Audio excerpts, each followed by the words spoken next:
up and concave down. We're going to want to do the same thing with parametric equations, but that means we need a derivative formula, a second derivative formula for parametric equations.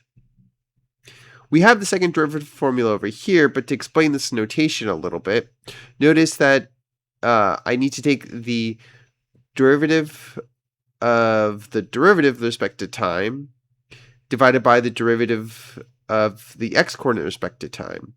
When I say this y prime here, I really do mean that is the first derivative with respect to x. And again, we know from the previous example how to compute the first derivative with respect to x in just terms of the function of time. So it would give us a function of time.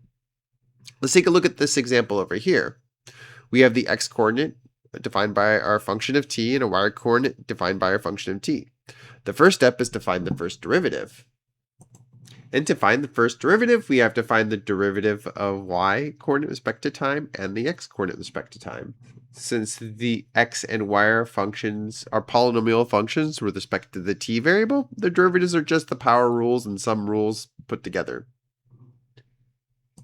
Taking the corresponding ratios of the rate of change gives you the rate of change of y with respect to x. That's our first derivative as a function of t. Next, we want to take the derivative of our first derivative with respect to time. Given this notation, that just means take the derivative of this rational function that we found here with respect to time.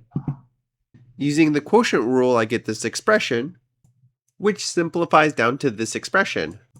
So finally, to find the second derivative, we divide the derivative,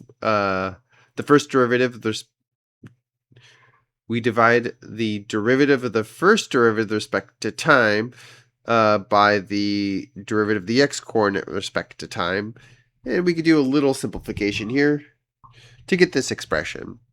Thus, the second derivative, or the term that we use to determine the concavity of our curve, is as a function of time, or the t parameter is written right here.